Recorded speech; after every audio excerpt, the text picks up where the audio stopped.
Bismillahirrahmanirrahim. Assalamualaikum warahmatullahi wabarakatuh. Anak-anakku kelas 10 yang berbahagia, pada pertemuan kali ini kita sudah memasuki pada elemen yang kedua tentang Undang-Undang Dasar. Di pertemuan pertama, elemen yang kedua ini kita akan berbicara kaitannya dengan norma yang berlaku pada masyarakat Indonesia. Anak-anakku yang berbahagia, tujuan pembelajaran di pertemuan ini adalah bagaimana Anda nanti diharapkan setelah mengikuti pembelajaran ini, Anda mampu memerinci norma-norma yang berlaku pada masyarakat Indonesia dengan kritis. Anak-anakku yang berbahagia, norma adalah sebuah konsep yang tentunya sering Anda dengar, artinya ini merupakan konsep yang sangat terkenal, sudah dikenal, dan ini sudah kita pelajari sejak Anda berada di level pendidikan dasar. Sebelum kita memasuki materi yang pokok, coba kalian perhatikan gambar berikut. Ini adalah gambar siswa SMA ataupun SMK yang beryuforia setelah mendapatkan kelulusan. Coba Anda pikirkan, apakah ini termasuk merupakan bentuk kepatuhan terhadap norma atau bukan? Apakah Anda pun pernah melihat peristiwa seperti ini atau pernah mengalaminya? Nah, silakan Anda renungkan. Kemudian ini contoh peristiwa yang mungkin juga sering Anda alami. Anda pelakunya, Anda mencium tangan orang tua Anda sebelum Anda berangkat ke sekolah. Pertanyaannya adalah, apakah ini merupakan bentuk kepatuhan terhadap norma? Apakah ini dilakukannya dengan penuh kesadaran? Apakah ini rutin ataupun biasa Anda lakukan sehari-hari sebelum Anda pergi ke sekolah? Silakan Anda jawab sendiri pertanyaan-pertanyaan tersebut. Nah, ini gambar yang mungkin dianggap sebagai sebuah lelucon ketika kita mengkentuti ya, orang lain. Ini pun apakah sesuatu yang lucu atau merupakan sebuah bentuk pelanggaran norma? Nah, ini gambar yang menggambarkan dua orang anak laki-laki, dua orang remaja yang sedang minum minuman keras. Dan ini tentu saja Anda sudah punya sikap kaitannya dengan hal ini. Anak-anakku yang berbahagia, dapat disimpulkan gambar-gambar tadi itu menunjukkan tindakan atau perbuatan yang berkaitan dengan norma. Antara gambar pertama, gambar kedua, ketiga, dan keempat itu semuanya merupakan bentuk-bentuk perwujudan dari norma. Tetapi ada yang merupakan bentuk kepatuhan, ada pula yang merupakan pelanggaran. Coba Anda lihat, gambar manakah yang merupakan bentuk kepatuhan? Tentu saja Anda sepakat gambar nomor 2 ketika seorang anak pamit dengan mencium tangan orang tuanya ketika akan berangkat ke sekolah. Dan gambar 1, 3, dan 4 merupakan salah satu bentuk pelanggaran dari norma. Nah, apakah norma itu?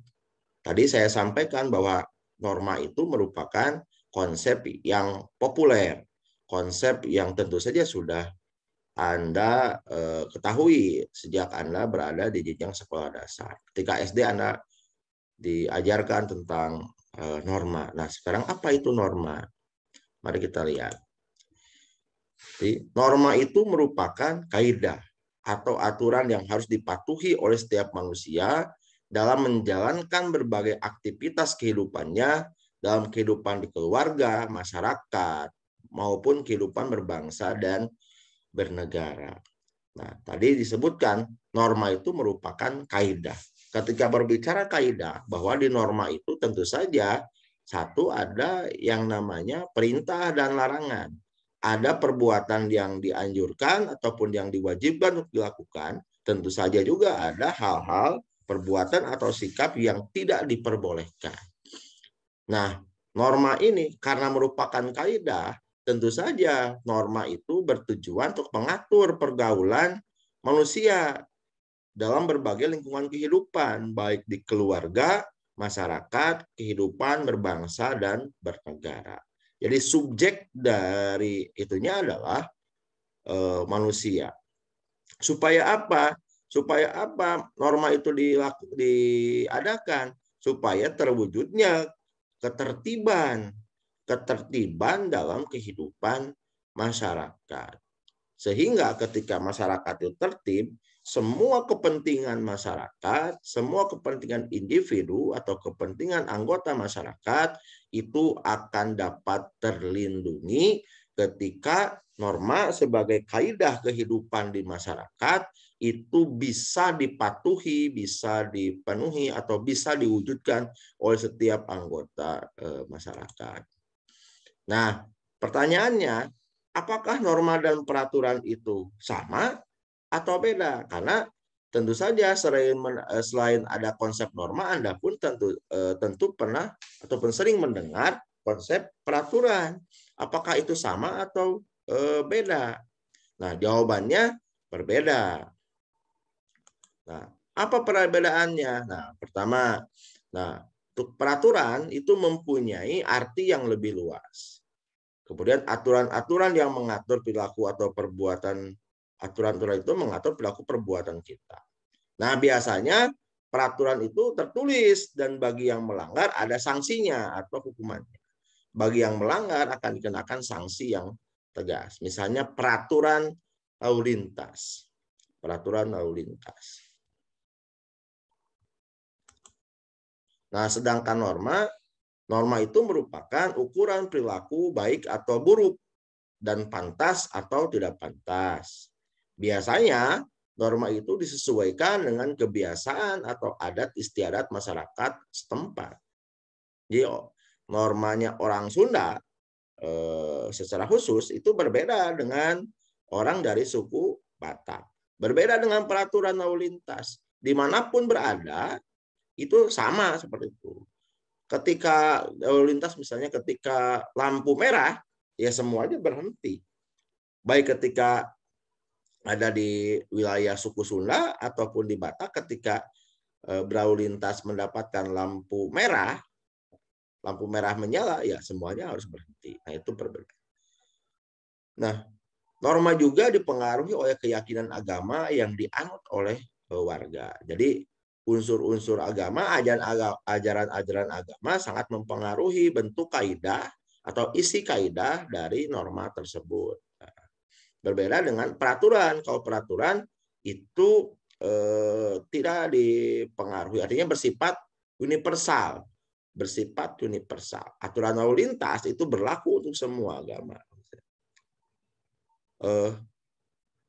Norma disebut juga peraturan yang tidak tertulis.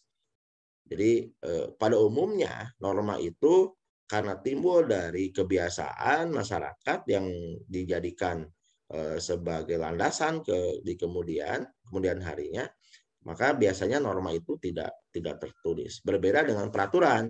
Kalau peraturan pasti tertulis. Tertulis itu artinya ada naskahnya.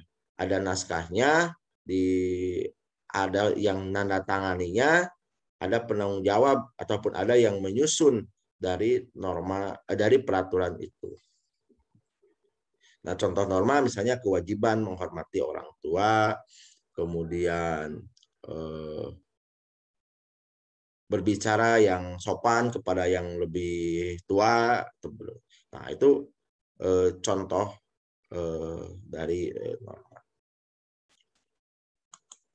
Nah, bagaimana bentuk-bentuk norma yang berlaku di masyarakat? Apa saja? Nah, bentuk norma yang berlaku di masyarakat dapat berupa perintah dan larangan.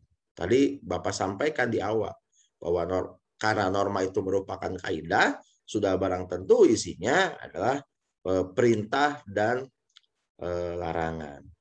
perintah dan larangan itu bisa berupa tertulis, tapi pada umumnya bersifat tidak tertulis.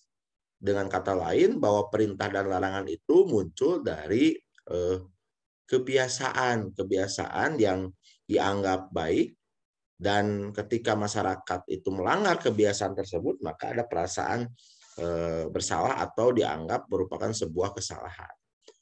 Contoh, kalau dalam istilah ketika berbicara kasar pada yang lebih tua, misalnya berbicara kasar pada yang lebih tua, itu pasti kalau normal ada perasaan bersalah, kemudian minta maaf. Itu meminta maaf kepada lawan bicara kita yang usianya lebih tua. Nah, sekarang bersifatnya umum, kepada siapapun kita tidak boleh berbicara kasar. Nah, apa itu perintah dan larangan? Nah, perintah itu berupa kewajiban setiap orang untuk berbuat sesuatu untuk yang dipandang baik. Jadi kewajiban setiap orang untuk berbuat sesuatu yang dipandang baik, itu perintah. Kemudian kalau larangan, kewajiban setiap orang untuk tidak berbuat sesuatu yang dipandang buruk. Jadi tidak diperkenankan, tidak diperbolehkan karena itu buruk. Nah, apakah kalian tahu macam-macam norma yang berlaku di masyarakat? Nah, norma yang ada dalam tatanan masyarakat Indonesia biasanya atau pada umumnya itu meliputi 4. Ada norma agama, norma kesusilaan, norma kesopanan, kemudian norma hukum. Norma agama, norma agama itu adalah ketentuan hidup manusia yang bersumber dari ketentuan Tuhan Yang Maha Esa yang tercantum dalam kitab suci setiap agama. Umat Islam bersumber dari Al-Quran ketentuannya, umat Kristen ada di kitab sucinya, atau itu Injil, kemudian umat Buddha dan Hindu, Konghucu juga terkandung dalam kitab sucinya. Nah, misalnya apa? Kewajiban untuk beribadah bagi umatnya. Misalnya bagi umat Islam, norma agama itu sangat jelas yang tercantum dalam Al-Quran. Misalnya kewajiban untuk sholat. Kewajiban untuk sholat. Nah, setiap umat beragama, setiap umat yang mengaku beragama Islam, maka wajib untuk melaksanakan sholat tanpa kecuali. Nah, bagaimana kalau melanggarnya? Kalau melanggarnya, maka akan mendapatkan sanksi. Berupa apa? Berupa dosa yang nanti kalau tidak ditobat, sanksinya akan diberikan ketika di akhirat. Jadi sifat sanksinya itu tidak langsung kan seperti itu. Tapi nyata jelas di norma agama itu setiap perbuatan dosa ataupun setiap pelanggaran sanksinya jelas. Sanksinya jelas, hanya sanksinya kapan sanksinya diberikan itu ketika nanti di yaumil akhir, ketika di akhirat, ketika ada pengadilan yang maha adil di yaumil hisab dan di yaumil mizan kalau bagi umat Islam. Yang kedua, di masyarakat juga berlaku norma kesusilaan. Apa sebetulnya norma kesusilaan itu? Yaitu ketentuan dalam pergaulan manusia yang bersumber dari hati nuraninya. Jadi hati nurani bisa berupa perasaan di hati yang timbul di hati. Oh, itu tidak benar, itu tidak baik. Nah, sanksi terhadap pelanggaran norma kesusilaan itu sifatnya tidak tegas karena hanya diri sendiri yang merasakan, merasa bersalah, menyesal, malu dan sebagainya.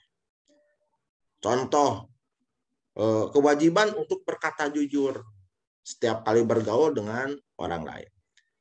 Orang itu jujur atau bohong hanya dirinya yang tahu kan gitu.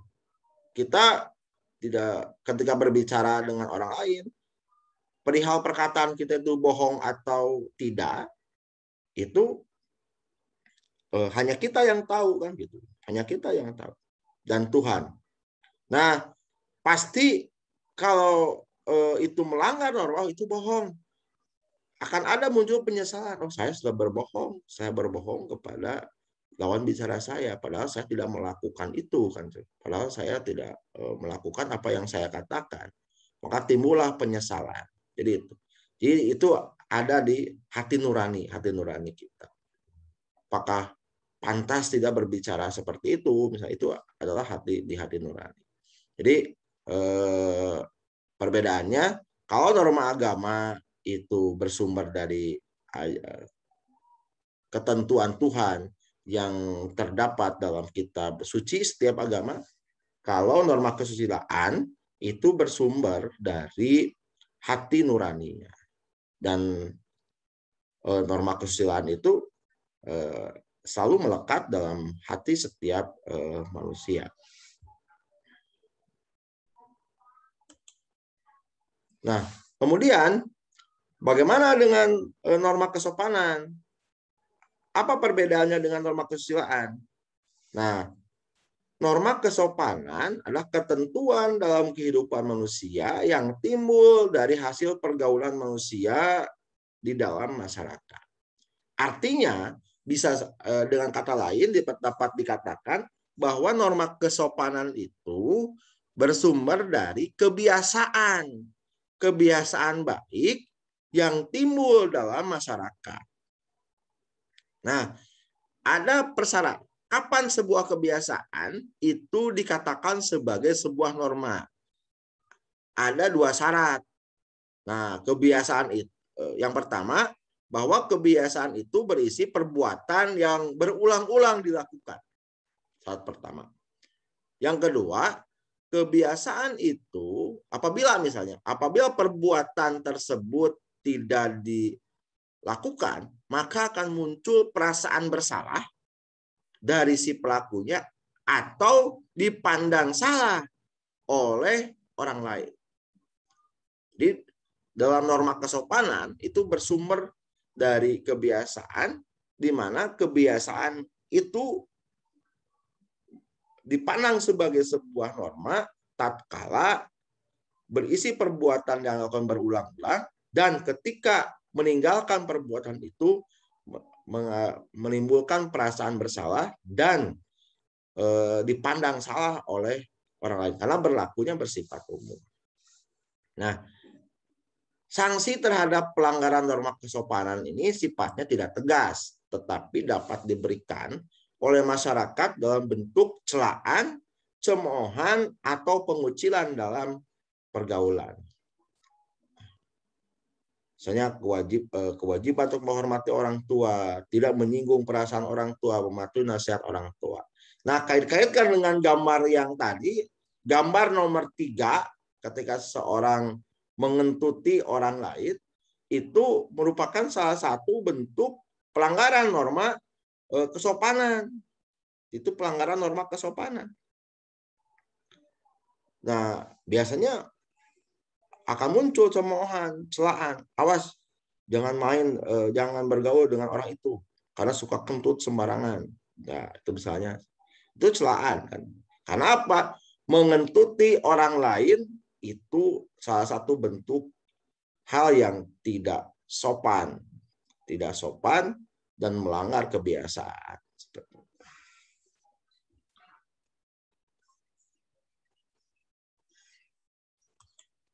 Nah, kemudian norma hukum.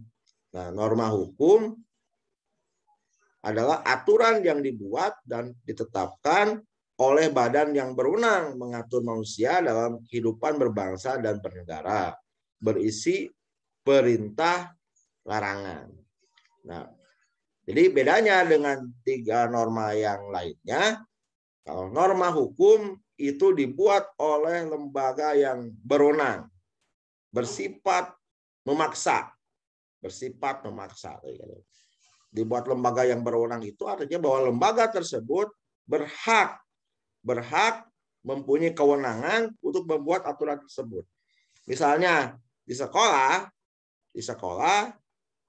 berhak untuk berwenang untuk membuat tata tertib sekolah. Nah, tata tertib itu adalah salah satu wujud dari norma hukum. Nah, sanksi terhadap pelanggaran norma hukum biasanya yaitu bersifat tegas dan nyata, serta mengikat dan memaksa bagi setiap orang tanpa kecuali. Biasanya berbentuk hukuman penjara atau denda. Nah, dari keempat norma tersebut, kalian tentu saja sudah bisa menyimpulkan apa saja persamaan ataupun perbedaan dari keempat norma tadi. Norma agama bersumber dari ketentuan Tuhan dalam kitab suci, sanksinya bersifat tegas dan nyata, hanya untuk pemberian sanksinya itu tidak secara langsung. Nah, kemudian norma kesusilaan bersumber dari hati nurani, sifat sanksinya tidak tegas, biasanya berbentuk penyesalan dari orang yang merasakan bersalah atas telah melakukan perbuatan tersebut. Norma kesopanan bersumber dari kebiasaan ataupun kebiasaan yang timbul dari hasil pergaulan di masyarakat. Sifat sanksinya tidak tegas, biasanya berupa cemoohan, celaan, pengucilan, ataupun pengusiran dari masyarakat. Sementara norma hukum, itu tidak semua orang bisa membuat norma hukum, hanya badan-badan ataupun lembaga yang berwenang untuk membuat aturan atau norma tersebut. Biasanya norma hukum itu bersifat tertulis, sanksinya bersifat tegas dan nyata serta langsung. Artinya ketika seseorang dinyatakan bersalah, maka dia serta-merta langsung menjalankan sanksinya tersebut. Nah, misalnya apa contoh pelanggaran norma hukum? Pelanggaran norma hukum misalnya membunuh orang lain, menganiaya. Nah, kalau di Indonesia kita bisa melihatnya di Kitab Undang-Undang Hukum Pidana atau kaitannya dengan hukum privat bisa melihat di dalam Kitab Undang-Undang Hukum Perdata. Anak-anakku, Anda harus mengingat, Anda harus selalu camkan bahwa dengan mematuhi norma-norma, maka kehidupan masyarakat menjadi harmonis. Saling menghormati, saling menghargai, dan tolong-menolong antar sesama. Yang pada akhirnya tujuan norma itu dapat terpenuhi, yaitu menciptakan ketertiban dalam kehidupan masyarakat. Kesimpulannya adalah bahwa norma merupakan kaidah yang harus dipatuhi, yang harus dilakukan oleh setiap anggota masyarakat dalam berbagai macam lingkungan kehidupan, baik lingkungan keluarga, sekolah, masyarakat, berbangsa, maupun bernegara. Anak-anakku yang berbahagia, itu saja yang bisa Bapak sampaikan. Mudah-mudahan kalian bisa memahaminya, bisa mengikuti penjelasan ini. Saya yakin Anda tidak puas dengan apa yang saya sampaikan. Oleh karena itu, silakan Anda untuk lebih detail lagi membaca sumber-sumber belajar yang lainnya. Saya ucapkan terima kasih, tetap semangat. Wassalamualaikum warahmatullahi wabarakatuh.